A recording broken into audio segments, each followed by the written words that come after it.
So, let's start. Number 10. The Indus Valley Civilization. Over 4,000 years ago, the Indus Valley Civilization thrived in what is now Pakistan and northwest India. At its peak, it rivaled ancient Egypt and Mesopotamia. Its cities, Harappa and Mohenjo-daro, were carefully planned with straight streets, drainage systems, and even indoor plumbing. These people built homes with baked bricks, managed trade networks, and lived in cities that looked centuries ahead of their time. And then, it all collapsed. By 1900 BCE, the great cities were abandoned. The people seemed to vanish, leaving behind ruins and artifacts, but no clear story of what happened. Unlike Egypt with its pharaohs or Mesopotamia with its clay tablets, the Indus people left almost no readable records. Their script has never been fully decoded, so historians are left guessing. Some theories suggest climate change dried up the Saraswati River, destroying agriculture. Others argue that invading groups pushed them out. Disease or internal decline may have played a role too.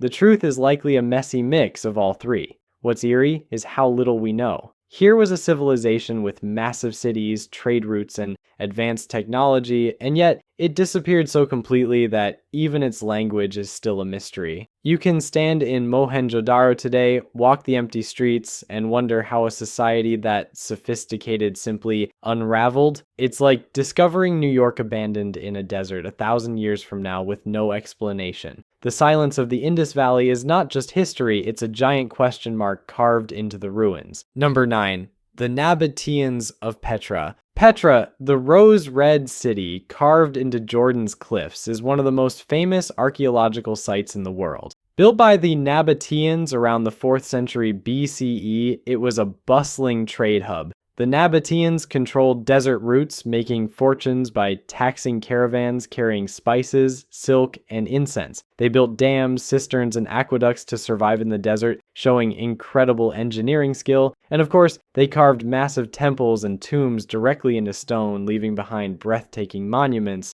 But for all their brilliance, the Nabateans disappeared. By the 4th century CE, Petra was largely abandoned. The Romans took over their lands, trade routes shifted, and earthquakes damaged the city. Slowly, the Nabateans faded from history. Unlike other cultures, they left behind almost no written texts. We don't know much about their language, religion, or daily life. All that remains are silent stone facades that hint at a thriving people we barely understand. What's unsettling is how sudden their vanishing feels. They went from ruling desert trade routes to vanishing into obscurity within a few generations. Petra, once buzzing with merchants and caravans, became a ghost city swallowed by sand. By the Middle Ages, even locals had forgotten its existence. To outsiders, it was as if the Nabateans never existed at all. Number 8. The Minoans, Europe's forgotten power. Long before classical Greece or the Roman Empire, the island of Crete was home to a powerful Bronze Age civilization, the Minoans. Emerging around 3000 BCE, they built elaborate palaces, developed a writing system, and dominated the Aegean Sea with their ships. The palace at Knossos, with its maze-like corridors and colorful frescoes, was so advanced that later, Greeks believed it was the mythical labyrinth of King Minos. The Minoans traded with Egypt, Mesopotamia, and the Levant. They exported olive oil, wine, and fine pottery, and in return, they brought back copper, ivory, and gold. Their art shows a peaceful society focused on religion, nature, and bull-leaping rituals rather than constant warfare. In many ways, they laid the foundations for the Greek world that followed. And then, around 1450 BCE, they were gone. The palaces were destroyed, their cities abandoned, and their culture vanished. Historians still debate why. A massive volcanic eruption on the nearby island of Thera, modern Santorini, might have caused catastrophic tsunamis and climate changes. Others argue that the invading Mycenaeans from mainland Greece conquered them. Disease, earthquakes, or a mix of disasters might have finished the job. What's strange is that their writing system, Linear A, remains undeciphered. It's as if the Minoans left behind a sealed diary we can't read. Their sudden disappearance is one of archaeology's most haunting mysteries. Once the dominant naval power of the Mediterranean, they faded so completely that even their name, Minoan, is a modern invention. The people who built those palaces never told us who they were, and they took their story with them. Number 7. The Olmecs, the shadow people of Mesoamerica. Before the Maya, before the Aztecs, there were the Olmecs. They flourished along the Gulf Coast of Mexico from about 1500 BCE to 400 BCE, and are often called the mother culture of Mesoamerica. They built massive ceremonial centers, traded jade and obsidian, and developed early forms of writing and calendar systems that would later influence all of Central America's civilizations. But what most people remember them for are their colossal stone heads, enormous sculptures carved from volcanic rock, each weighing several tons. These mysterious monuments suggest powerful rulers, advanced organization, and deep religious traditions. Yet despite their achievements, the Olmecs simply vanished. By around 400 BCE, their cities were deserted. There's no evidence of foreign invasion, no clear signs of famine or disease. Some scholars think environmental changes like shifting rivers or depleted farmland forced them to move. Others believe internal social collapse played a role. Whatever the reason, the Olmecs left without explanation. What's truly puzzling is how little we know about them. They left no deciphered texts, no myths written in their own words. All we have are ruins, artworks, and those massive heads staring silently into the jungle. And yet, their influence lived on. Later civilizations like the Maya and Aztecs built upon Olmec ideas of writing, astronomy, and religion. It's as if a foundational chapter of human history was ripped out, and we're still trying to read the story from the scattered fragments that remain. Number 6. The Ancestral Puebloans, the vanished cliff dwellers. High in the canyons of the American Southwest, the Ancestral Puebloans built entire villages into sheer cliffs. From about 100 CE to 1300 CE, they created vast stone settlements with circular ceremonial chambers called kivas and multi-story dwellings that clung to rock faces like beehives. The most famous of these is Mesa Verde in Colorado, where massive cliff palaces still stand today.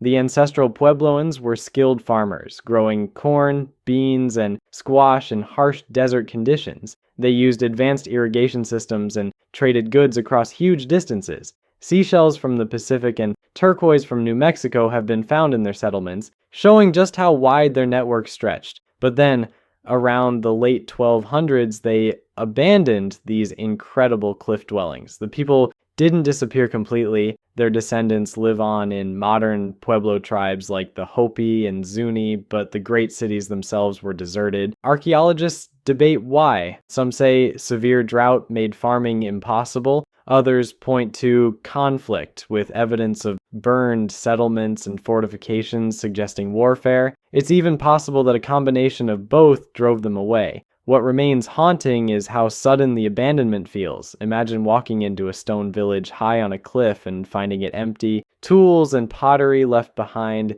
as if everyone had just walked away. The silence of those ruins makes it easy to picture their disappearance as a mystery written into the stone itself. Number 5. The Kingdom of Punt, the phantom land of the pharaohs. To the ancient Egyptians, the land of Punt was a place of wonder, a distant kingdom filled with gold, ivory, incense, and exotic animals. For centuries, pharaohs sent great ships across the Red Sea to trade with this mysterious land. They called it the land of the gods, believing it to be blessed and sacred, a source of everything rare and precious. The most famous account comes from Queen Hatshepsut, who ruled in the 15th century BCE. On the walls of her temple at Deir el-Bahari, she proudly recorded her expedition to Punt in vivid detail. The carvings show ships loaded with gifts, palm trees swaying by the coast, and houses built on stilts above the ground. They even depict the rulers of Punt as a king and queen, suggesting it was a real, thriving society with its own people and traditions. And yet, despite all that, we still have no idea where Punt actually was. Some scholars think it lies along the Horn of Africa, maybe in modern Somalia or Eritrea. Others argue it could have been across the sea, in Yemen or southern Arabia, but no ruins, inscriptions, or artifacts have ever confirmed its location. It's as if the land simply melted away from history. Over time, the Egyptians stopped mentioning Punt. Trade routes shifted, dynasties fell, and the land of the gods vanished from their records. Today, it remains one of archaeology's most enduring mysteries, a once glorious trading partner of Egypt that left behind no trace of itself, a kingdom that lived, prospered, and then quietly disappeared into legend. Number 4, the Cahokia civilization, America's forgotten city. In the heart of modern Illinois, near the Mississippi River, once stood Cahokia, the largest city north of Mexico before European contact.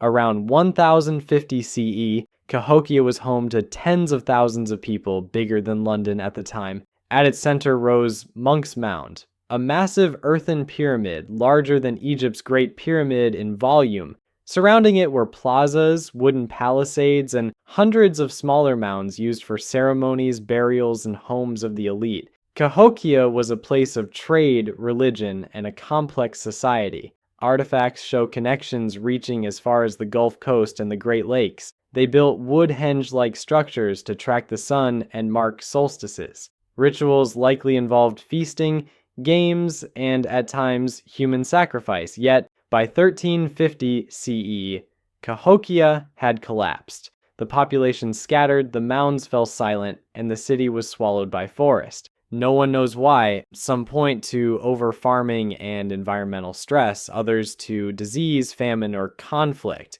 Without written records, all we have are the earthworks and artifacts left behind. What's unsettling is that Cahokia thrived not in some distant land, but in the middle of what is now the United States. Millions of people live near its ruins today, often unaware that America once had its own monumental city, built and abandoned long before Columbus arrived. Cahokia reminds us that civilizations sometimes vanish right under our feet without a trace. Number 3, the Lycians, the people of the rock tombs. Along the rugged coast of modern-day Turkey, the Lycians flourished from around 1400 BCE to 500 BCE. They are most famous for their spectacular rock-cut tombs carved high into cliffs. These tombs were designed to resemble wooden houses as if the dead would continue living in comfort. They stand suspended above valleys, silent monuments to a vanished people. The Lycians were skilled sailors and traders. They had their own language and a reputation for independence, often resisting powerful empires like the Persians and later the Greeks. They even created one of the earliest known democratic systems where cities formed a federation and voted in a council, something that inspired political thinkers centuries later. But the Lycians never left much writing behind. Their language, carved into stone, has only partly been deciphered. By the 4th century BCE, they were absorbed into larger empires, their culture blending into that of the Greeks and Romans. Their cities emptied, their language faded, and their identity disappeared. Today, the cliffside tombs are all that remain, looming over the land like windows into a world that no longer exists. It's a reminder that even cultures with strong voices and innovations can vanish until all that's left is stone. Number 2, the Hittites, the lost empire of Anatolia. Around 1600 BCE, the Hittites rose to power in Anatolia in what is now Turkey. They became one of the great superpowers of the ancient world, rivaling Egypt, Babylon, and Assyria. At their peak, the Hittites controlled vast lands, developed ironworking long before others, and left behind detailed laws and treaties, including the world's oldest known peace treaty with Egypt after the famous Battle of Kadesh. And then, around 1200 BCE, they were gone. Their cities burned, their empire collapsed, and their language fell silent. For centuries, no one even remembered they had existed. The Bible mentioned them in passing, but historians dismissed them as myth. It wasn't until the 20th century that archaeologists uncovered the ruins of their capital, Hattusa, and thousands of clay tablets written in cuneiform. What caused their sudden fall is still debated. Some say waves of invasions by mysterious groups known as the Sea Peoples destroyed them. Others point to famine, climate change, or internal rebellion. Whatever the cause, the Hittites disappeared so completely that they had to be rediscovered thousands of years later. Today, their story is a warning of how even mighty empires can vanish almost overnight, leaving only ruins and broken tablets to prove they ever ruled the world. Number 1. The Kingdom of Aksum, the forgotten African empire. In the highlands of modern Ethiopia and Eritrea, the Kingdom of Aksum flourished from around 100 CE to 700 CE. At its peak, Aksum was a major trading empire linking Africa, India, and the Mediterranean. Its merchants dealt in ivory, gold, and exotic animals, and its fleets sailed the Red Sea with ease. The kingdom minted its own coins and built massive stone obelisks, some standing over 70 feet tall, carved from a single block of granite. Aksum was also one of the first great empires to adopt Christianity, centuries before much of Europe. Its rulers claimed descent from the Queen of Sheba and King Solomon, connecting themselves to legendary history. In their time, the Aksumites were considered equals to Rome, Persia, and China. But by the 7th century, Aksum's power declined. Trade routes shifted after the rise of Islam, cutting off their access to ports. Environmental problems, including soil exhaustion and deforestation, weakened their agriculture. By the 10th century, the once mighty kingdom had vanished, leaving behind only its towering obelisks and scattered ruins. What makes Aksum's disappearance so strange is how powerful they once were. An empire that rivaled the greatest of its age became a ghost, remembered only through legends and weathered stone monuments. Thank you for watching and sticking till the end. We've got plenty more videos coming in the future. Hit that subscribe button so you don't miss them. See you in the next one.